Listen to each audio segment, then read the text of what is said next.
A cold day in hell. This is an event or an occurrence that is extremely unlikely ever to happen. It is often used to express strong doubt or disbelief.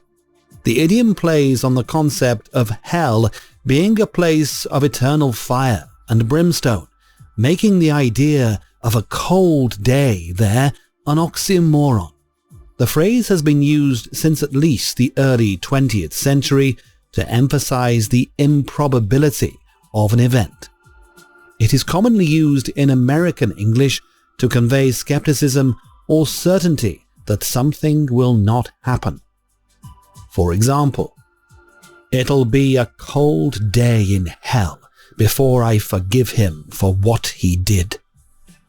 Or, "She said it would be a cold day in hell before she goes on a date with him."